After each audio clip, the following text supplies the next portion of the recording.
Bismillahirrahmanirrahim.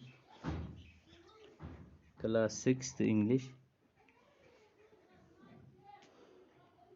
तो आज पढ़ो स्टोरियो मज स्टोरी यमुक उनवान a tale of two birds दोन जानवरन हज दलील कहानी दो जानवरों की.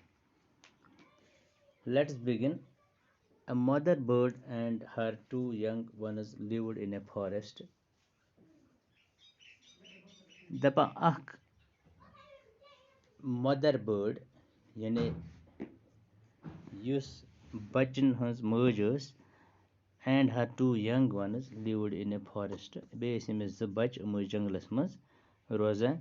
The mother was killed in a storm and the young birds were separated from each other.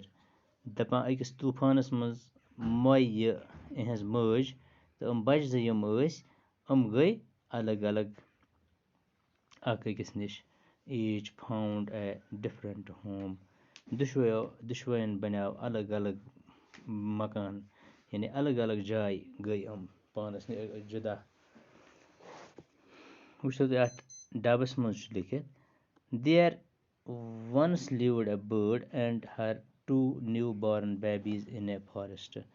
दपा अकिस जाय हसा जानवर बे तमिस बच पानस सत जंगलस मज रोजान. They had a nest in a tall. इमन ओल अकिस कुलिस पे tall shady tree अकिस जीठिस कुलिस पे बे शहलदार Kulish. And there the mother bird took care of her little ones day and night. Ölis maz इमन ये मज दोहस रातस रचा.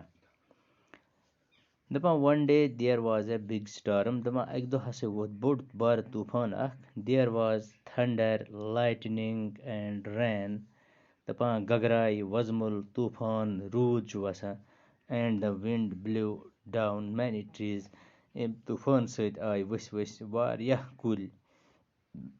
The tall tree in which the birds lived also came down. दपा यथ कुलिस पे रोजान ऐलिस मज. दपा ये ज्यूठ कुल तसे आ वसित. A big heavy branch hit the nest and killed the bird. दपा बोड़ बार मतलब कुल आ वसित. Hit the nest and killed the bird. योड़ा ब्याख लंग वसित अक कुलुक. तम सत क्या को तम सह लोग सिद्धि इहंदिस ऐलिस तो अत मज मोय इमन ये मज. Fortunately for the baby birds, the strong wind blew them away to the other side of the forest.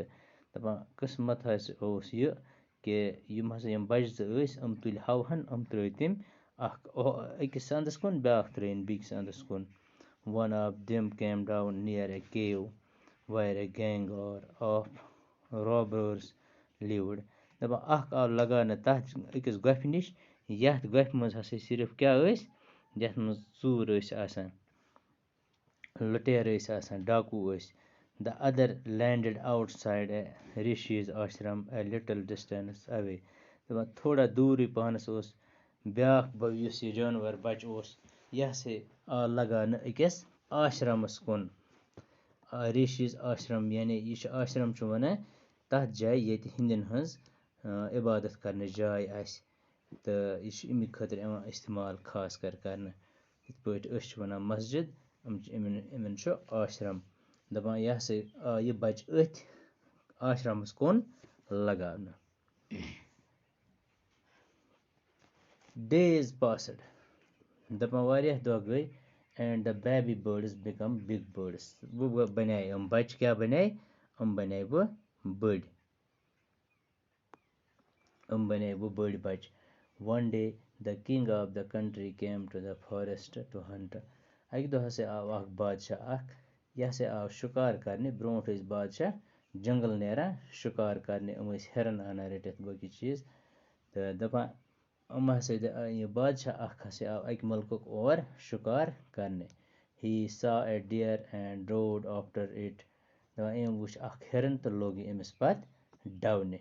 It ran deep into the forest, followed by the king.